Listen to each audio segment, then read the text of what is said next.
story you are about to see is true. The names have been changed to protect the innocent.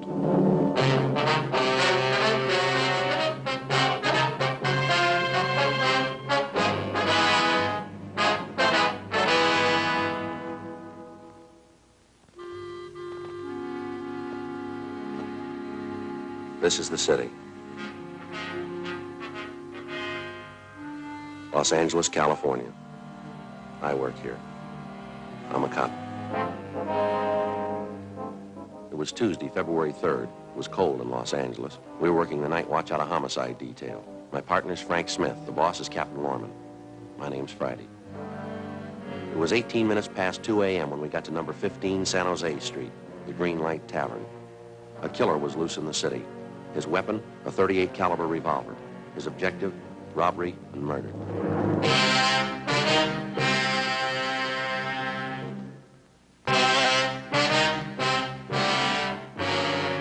Ambulance on the way, George? Can't use it. They're both dead, wife and husband. Did you call the crime lab? They're on the way. Okay, we better take a look at that back room. Right.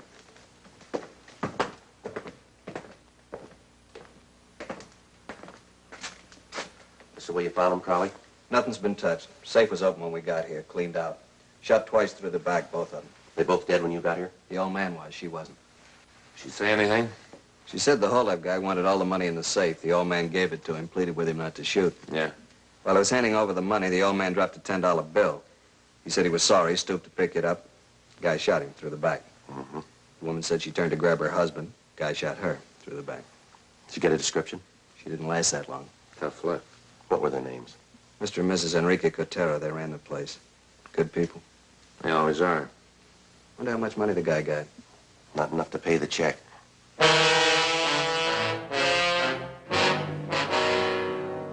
Sergeant Allen and the crew from the crime lab arrived and went to work. They dusted for fingerprints, took pictures of the back room, the safe, the victims. Every object that could have any possible tie-in with the crime was photographed.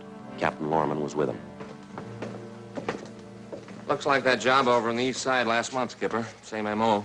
Kid with Ramsey. He the witness? Yeah, he worked for the Coteros, didn't he? Yeah, bar boy, handyman, you know. Ramsey's getting no place with him. What's the matter? Spanish, can't speak English. Well, how's your Spanish, Frank? Still high school Spanish. All right, let's give it a try.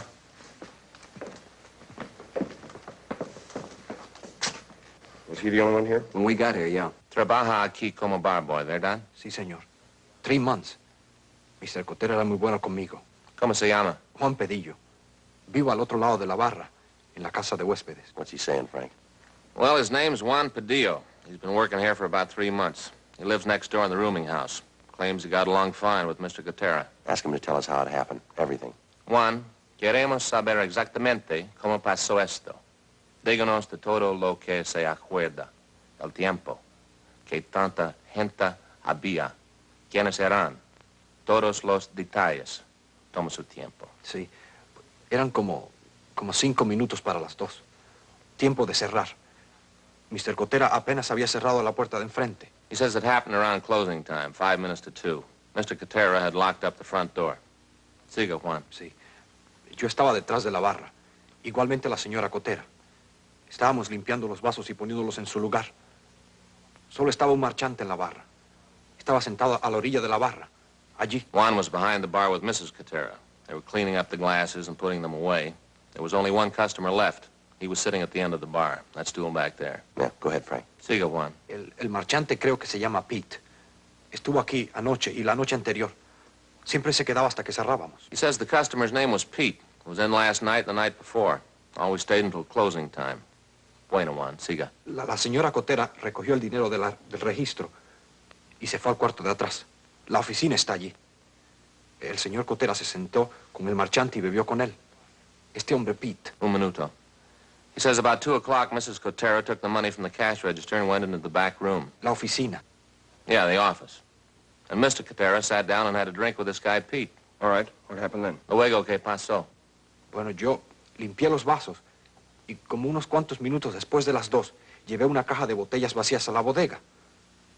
Estuve allí creo que como 5 minutos, cuando oí el ruido. ¡Bang, bang! ¿Qué hizo entonces? Dejé caer las botellas y oí de nuevo. ¡Bang, bang! Entonces corrí a ver. Mr. y Mrs. Cotero estaban tendidos en el suelo. Había sangre. este hombre Pete salía por la puerta de enfrente. What's he saying, Frank? He says a couple of minutes past 2, he went back to the storeroom with a case of empty bottles. He was back there about 5 minutes when he heard gunshots. He ran out and saw Cotero and his wife on the floor. This guy Pete was going out the door. La puerta de enfrente. Yeah, the front door. Just a minute. ¿Puede conocer a este hombre Pete? ¿Si lo ve de nuevo? Oh, sí, señor, sí lo conocería. He says he'd know Pete if he saw him again. Does he know anything about him? Where he lives, where he hangs out? ¿Sabes dónde vive Pete, Juan? ¿Dónde come?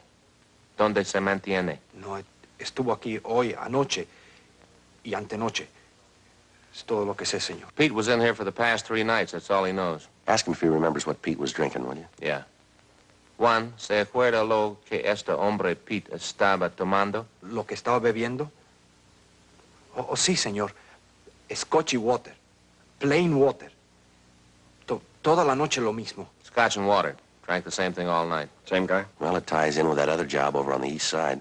Wherever the guy works unconsciously, he seems to order the same thing to drink, doesn't he? Dispénseme. Dispénseme, señor oficial. Hay algo más que me acuerdo de él. Algo más que él hizo. Wait a minute. You remember something else. ¿Qué fue eso, Juan? ¿De qué más se acuerda? Cada noche, él tocaba la máquina de música. Allí. La tocaba mucho. Todo el tiempo pedía cambio. He says Pete played the jukebox a lot. Sí, señor. La misma melodía. Toda la noche. De vuelta y de vuelta. ¿Cuál era esa, Juan? ¿Se acuerda? Sí, señor, me acuerdo. Venga acá, le enseñaré. What's he doing? He wants to show us the jukebox. He said Pete played the same tune all night. Aquí, señor oficial. Esta, la número 14.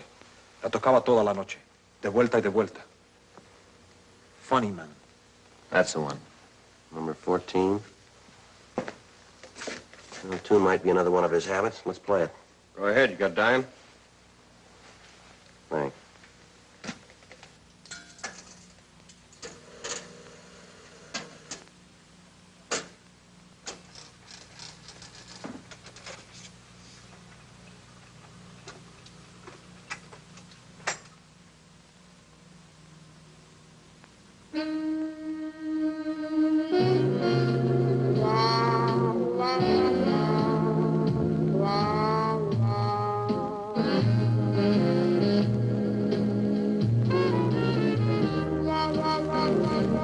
Sí, esa es.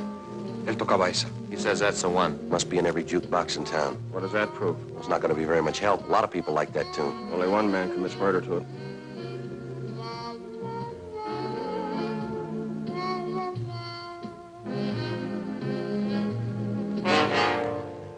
Ten minutes past 3 a.m., Tuesday, February 3rd. Captain Lorman, Frank, and I left the Green Light Tavern, and we took Juan Padillo, the young bartender, back to the office with us.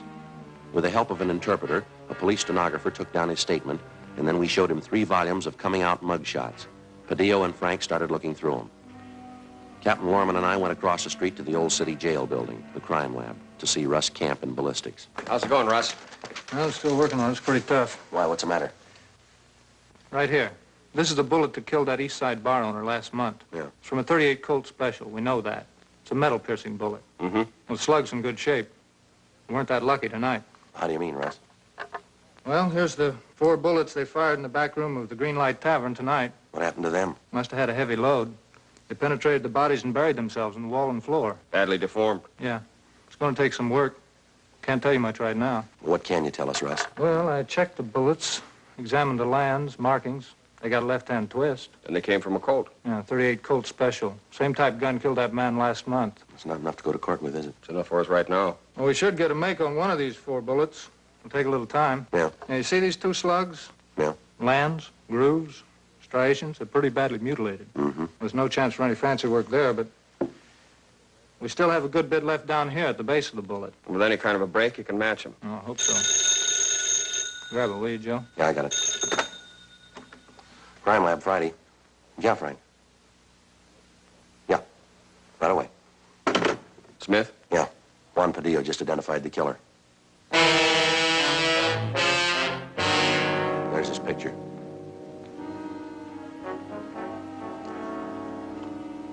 There's his package.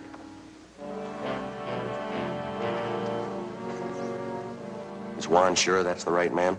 Dispénseme, señor oficial. ¿Qué dijo usted? Él dijo, ¿está usted segura que este es el hombre? Oh, sí, señor. Es él, estoy seguro. He's sure. Well, according to his R card, Albert J. Stacy, white male American, 5 foot 11, 170 pounds, brown hair, blue eyes. Here's a red flag on his index card, violation of parole. Got out of San Quentin 18 months ago. Burglary, auto theft, armed robbery. He's used a gun before. That makes him number 1.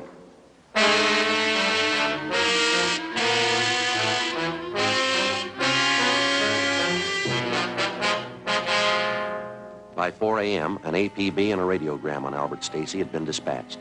The manhunt got underway. At 10 o'clock that morning, Sergeant Allen reported on his findings at the scene of the murder. No fingerprints, no additional physical evidence. We counted on getting the suspect's prints from the glass that he was drinking from at the bar.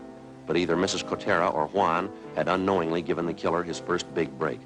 All the glasses had been washed, wiped, and neatly put away before the shooting.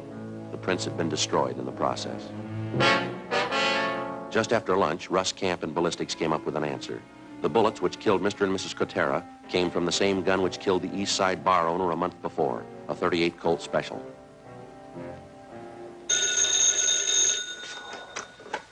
Homicide, Lorman. Yes, Crowley. Where? Good, thanks. I just picked up Stacy. They're bringing him in. 6 p.m., Tuesday, February 3rd. Albert Stacy was booked at the main jail on suspicion of 187 PC, murdered. On his person was found a .38 Colt Special. The gun was immediately taken to the crime lab for examination. Stacy was brought to the interrogation room. Frank and I questioned him for 4 hours. He denied any connection with the 2 robberies and the murders. At 10 o'clock that night, we sent out for coffee and sandwiches. Stacy ate heartily. He was worried, but he didn't have the attitude of a trapped murderer. The questioning went on. Midnight came. Stacy hung on to his story. He refused to say where he was at the time of the killings. He had nothing to do with the robberies, nothing to do with the murders. At 4 a.m., Frank and I took time out for a smoke. He's bound to break. He's got to. Well, either he's a great actor or I'm tired. He doesn't strike me as a guilty man. Well, I'm with you, but what about his record and the mugshot the kid picked out? Seaman. How's it going? Nothing. Russ Camp just called about Stacy's gun. Yeah. Maybe we found the right man, but we got the wrong gun.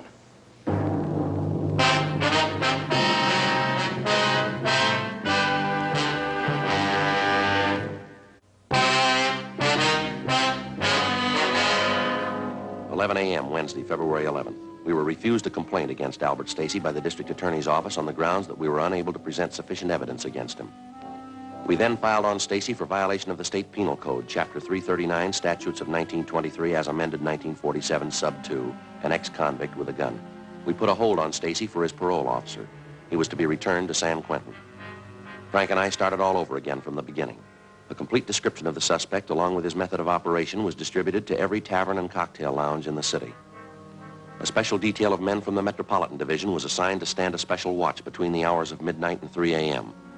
During the month that followed, we set trap after trap for the killer. He failed to take the bait.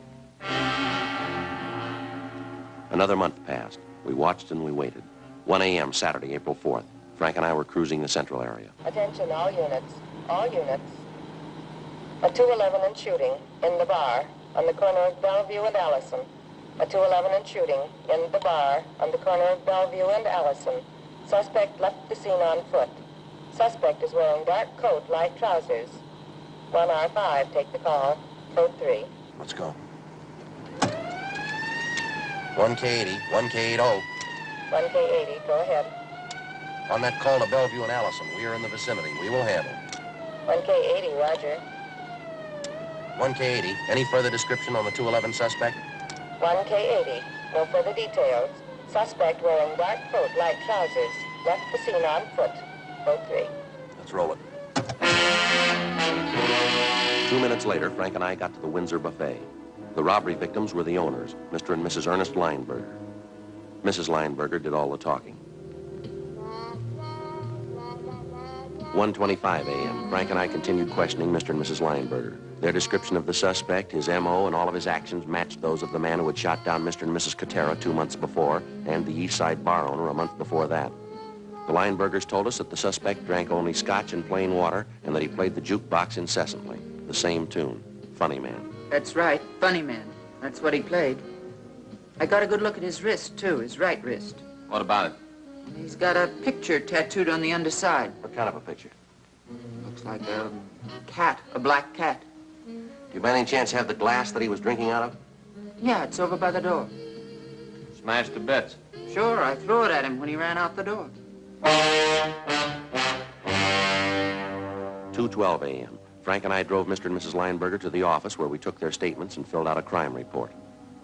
After that, we went down the hall to R&I and had one of the officers on duty check through the oddity file for us. That's it, Joe. Only guy in the file with a tattoo of a cat on his wrist. Yeah. He's got a different tattoo on his left wrist. He's only got one name. Wesley R. Guttridge. We pulled his mugshot. He was almost a dead ringer for Stacy. We compared descriptions. They matched almost perfectly. A radiogram was sent out on him, and communications broadcast a want for murder. Captain Lorman, Frank, and I checked our informants and all our available sources of information for the whereabouts of Wesley Guttridge. There was no trace of him. 2 days passed. We continued cruising the Central and Holland-Beck Park area. Unit 1A5, out for 7, KMA 367. Correction, 7R6. That's 2421 Beverly Boulevard. A prowler now, KMA 367. Attention, all units. Attention, all units. At 5th and Winston, the bar. A 211 and shooting. Code 3. Suspect left the scene on foot. Suspect was headed west on 5th Street. Attention, all units. All units. At 5th and Winston.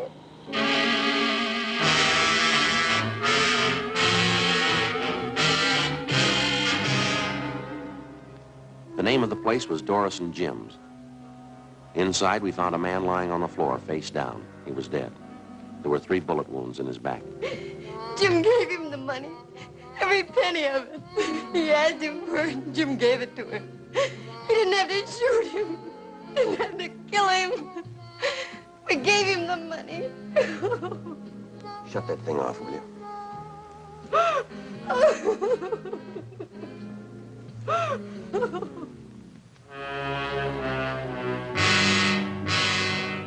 5 a.m. Tuesday, April 7th. Frank and I sat in on a meeting with Captain Lorman. Plans for a citywide dragnet operation to apprehend the killer were discussed and formulated. By 7 a.m., an overall plan was set in motion. Every available man was ordered up for special duty in the Central area, the Newton Street Division, the University Division, and the Holland-Beck and Highland Park areas. Additional men from the Metropolitan Division, plus an extra complement of 45 radio and detective cars were assigned to the manhunt. The search for Guttridge went on all that day, all that night into the following morning. No sign of him. Friday, Saturday, Sunday, Monday. Still no sign of him. The 24-hour watch continued. 5 days, 10 days, 2 weeks. Tuesday, April 28th. It was the end of the 3rd week. Our relief showed up a few minutes before midnight. Before we went home, Frank and I stopped by the office to check with Captain Lorman. They told us in homicide that he was down the hall in communications. All units. All units. What's doing, Skipper? Just a minute. All units.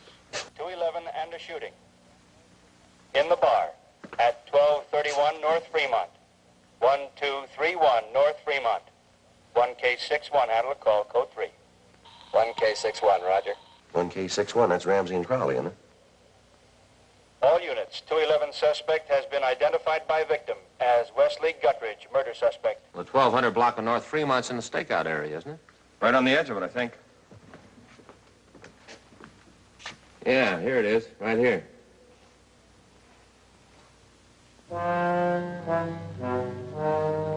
Guttridge is going to have a rough time. The neighborhood here should be pretty well covered. All units on the 211 and shooting at 1231 North Fremont. Suspect left scene in a light tan 1950 Ford sedan. License 7 Tom 7972. 7 Tom 7972. Suspect headed south on Fremont. Suspect headed south on Fremont. 1K61. 1K61. We have spotted 211 suspect, tan Ford sedan, license 7 Tom 7972. Suspect is traveling at high rate of speed. West on 3rd. Now crossing Lucas. We're in pursuit. 1K61, roger. All units on all frequencies, stand by. 1K61 is in pursuit of 211 murder suspect. Suspect is heading west on 3rd Street, now crossing Lucas Avenue. 1K61, pursuing suspect west on 3rd Street, now crossing Union Avenue. Push it, Jim. Don't lose it. 1K61, roger. All units. Suspect headed west on 3rd Street, crossing Union Avenue. Units 1R13, 1A17, 1R19. Block the intersection at Westlake and 3rd Street. 1R13, roger. 1A17, roger. 1R19, roger. Units 1R11 and 1A12. Block the intersection at 3rd Street and Alvarado. 1R11, roger. We're closing in on him. 1K61, 1K61. Suspect now headed north on Burlington, crossing Miramar. North on Burlington, crossing Miramar. Watch that truck, Jim. 1K61, roger. All units. Suspect now headed north on Burlington, crossing Miramar. North on Burlington, crossing Miramar. Maybe they got him blocked. 1K61. 1K61, go ahead. Still pursuing suspect north on Burlington, now crossing 2nd Street. Looks like a dead end. I think we got him blocked. He's turning around.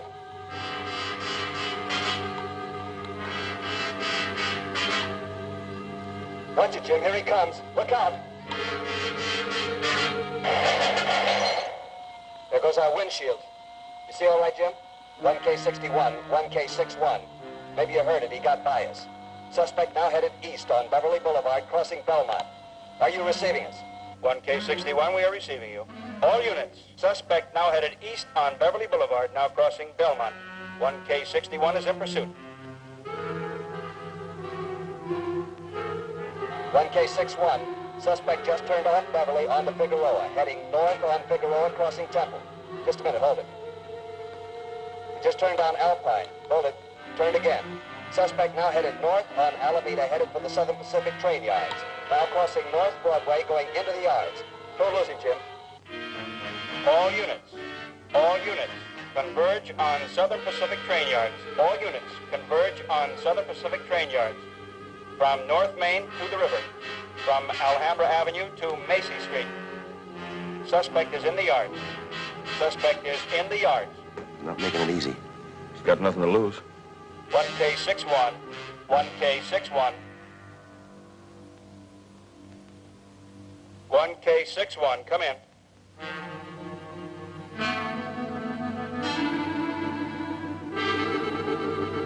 1K61, come in. 1K61. We have suspect in custody. We have suspect in custody. 1K61, roger. All units. 1K61 has suspect in custody. Return to your districts. Return to your districts. All frequencies clear. Well, I guess that does it. Yeah, it sounds like nobody was hurt. They didn't ask for an ambulance. Big night. Lucky one. Well, I'm going home. See you fellas in the morning. Good night, Skipper. Good night. Good night. Good night.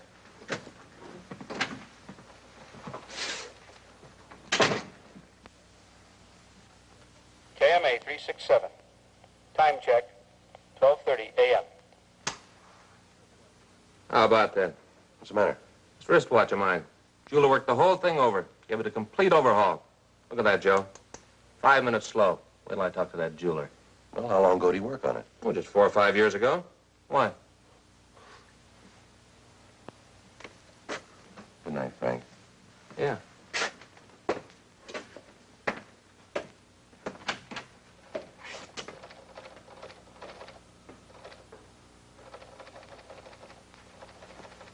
What time you got, Lieutenant?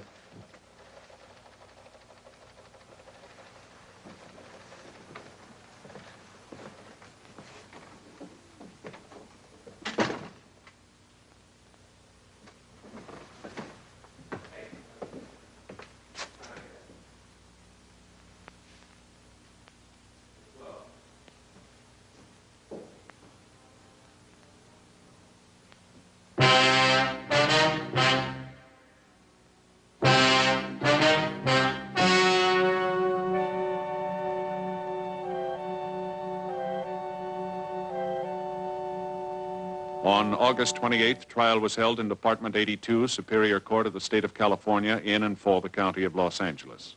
In a moment, the results of that trial.